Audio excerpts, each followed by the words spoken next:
Hi guys, welcome back to my channel. Today's video is not an unboxing video. Today I'll be talking about how to correctly clean your diecast models without making the common mistakes that can damage your models. In this video I'll be cleaning diecast models of 3 scales and I'll show you all the small details of how I clean the tiny and the delicate parts. As a thumb rule, diecast models should be cleaned regularly to prevent any dust accumulation. This helps the model retain its shine and make the aircraft look in mint condition. Now let me show you the tools I use for cleaning my models. First up, we have the makeup brushes of various sizes. Here are the precision tweezers to reach the hard to reach areas of the model. Next up is the only liquid cleaning agent I use, which is distilled water, free of any minerals or salts. Next up, we have 2 microfiber cloths, some cotton balls, 1 cotton pad, and some paper towels to wipe up any excess water in case of spillage. And lastly, we will need some cotton swabs or Q-tips. I'll leave an Amazon link to the brushes and the tweezers in my description, as these are must-have for airplane model cleaning. Now without further ado, let's go through the steps I use to clean the models. The first model I'll be cleaning is a 1-200 A340-600. As you can already tell, there's a lot of dust on this model, so let's begin. The first and the most basic step in cleaning the aircraft is dusting. This removes all the loose dust particles lying on the aircraft. A common mistake most collectors do is use a cloth and not a brush, and that results in the antennas getting stuck to the cloth and the antennas breaking off. For the next step, use a damp cotton ball to wipe off the dust that's stuck on the aircraft very gently without applying too much pressure. The second common mistake to avoid is using a soaking wet cotton ball that can cause the decals to peel off. Before the remaining water starts to dry off, use a microfiber cloth to gently clean the aircraft of any excess water, giving it a nice shine. Now with the help of the tweezers, grip a small cotton ball and squeeze off the excess water so we can clean the area around the antennas that shows a lot of dust accumulation. Using the tweezers for this step is really important, as if you use your fingers to do this, there's a high chance you might damage the antenna. Now take the microfiber cloth folded as a triangle and wipe off the area around the antenna. I would like to emphasize that the cotton ball should not be dripping wet or the water could trickle down inside the aircraft. Now's the time to deep clean this dirty engine. This time I'm using a smaller brush to dislodge all the dust that's stuck in the gaps. I'm also using a larger brush to dislodge all the dust that's stuck in the fan blades of the engine. Now here's the cotton ball mounted on the tweezers, followed by the microfiber cloth to wipe it off without applying too much pressure. Another area of the model where there's a lot of dust accumulation is the wing joint. Check out the crazy amount of dust in it. Once again, repeating the same steps on the aft section of the fuselage. The third common mistake to avoid here is using any harsh chemicals to clean the aircraft. This might cause the paint to peel off, the aircraft to have discoloration, or the aircraft looking dull in general. Cleaning the wing thoroughly is a very important step, as horizontal flat surfaces tend to gather the most amount of dust. Supporting the wing from underneath is a good idea to prevent too much unwanted pressure on the wing.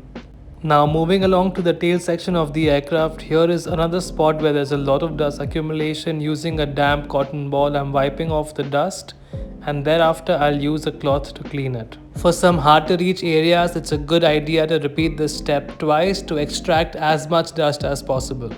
Goes without saying, I cleaned both sides of the aircraft, and here's the final result of the aircraft. It looks sparkling clean, free of dust, and as good as brand new. Next up, we have a 1x400 FedEx 777 model.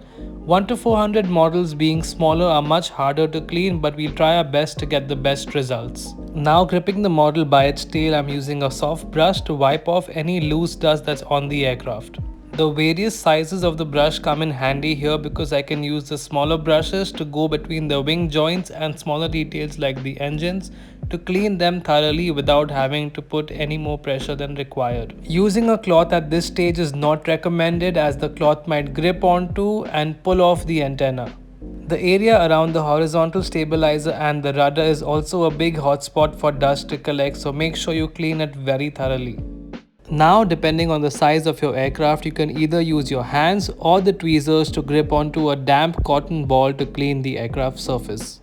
For the area around the antennas, a tweezer is definitely recommended. Thereafter, you can use a microfiber cloth to dry clean the surface and have a squeaky clean fuselage. As for the smaller parts, here is when the cotton swab or the Q-tips come in handy to pull out and extract all the dust that's stuck in the aircraft. By now, I'm sure you guys are clear as to what techniques I've been using so far to clean the aircrafts. I'm using the Q-tip once again to clean the engine as well. The insides of these engines tend to have a lot of dust sitting in them, so I use these two techniques to clean them thoroughly. As for the tail of the aircraft, I prefer using a damp Q-tip to clean it as opposed to tweezers, as this gives me better grip. Thereafter, I use a microfiber cloth to clean it dry. Here's the freshly cleaned 777 that looks absolutely stunning. Now on to our last model, the super tiny Cessna 172 that has a lot of dust stuck on it in smaller crevices and gaps. I picked this aircraft not only because of how small it is, but to also show you that aircrafts with lots of protrusions, antennas and ports can be cleaned thoroughly without damaging it. Like always, I'm using a soft makeup brush to dust off all the excess dust that's on the aircraft. Now using tweezers and a cotton ball, I'm gonna gently clean and scrub the top surface of the aircraft and the antennas. I'm also cleaning the plastic windshield at the front and the rear of the aircraft. Now I'm using the cotton pad instead of the microfiber cloth to clean and dry the top surface of the aircraft. Now here are the super intricate and small parts of the aircraft. Starting with the fan blades, I'm using a Q-tip to clean it. Thereafter, I'm using the same Q-tip to clean the engine inlets of the aircraft. Now using a fresh Q-tip, I'm gonna clean the wing struts of this aircraft on both sides.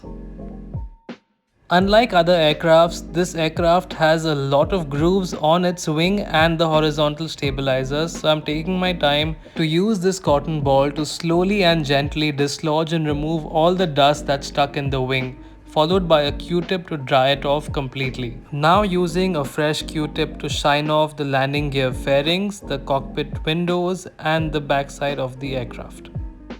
Quite the restoration given how dirty the aircraft was and how clean it looks now. That brings us to the conclusion of this video. I hope you found 3 different types of aircraft being used to demonstrate the cleaning process helpful. If you did, please like this video, share and subscribe to my channel. I'll see you guys in my next video. And I hope this video has motivated you to go clean your models. Bye.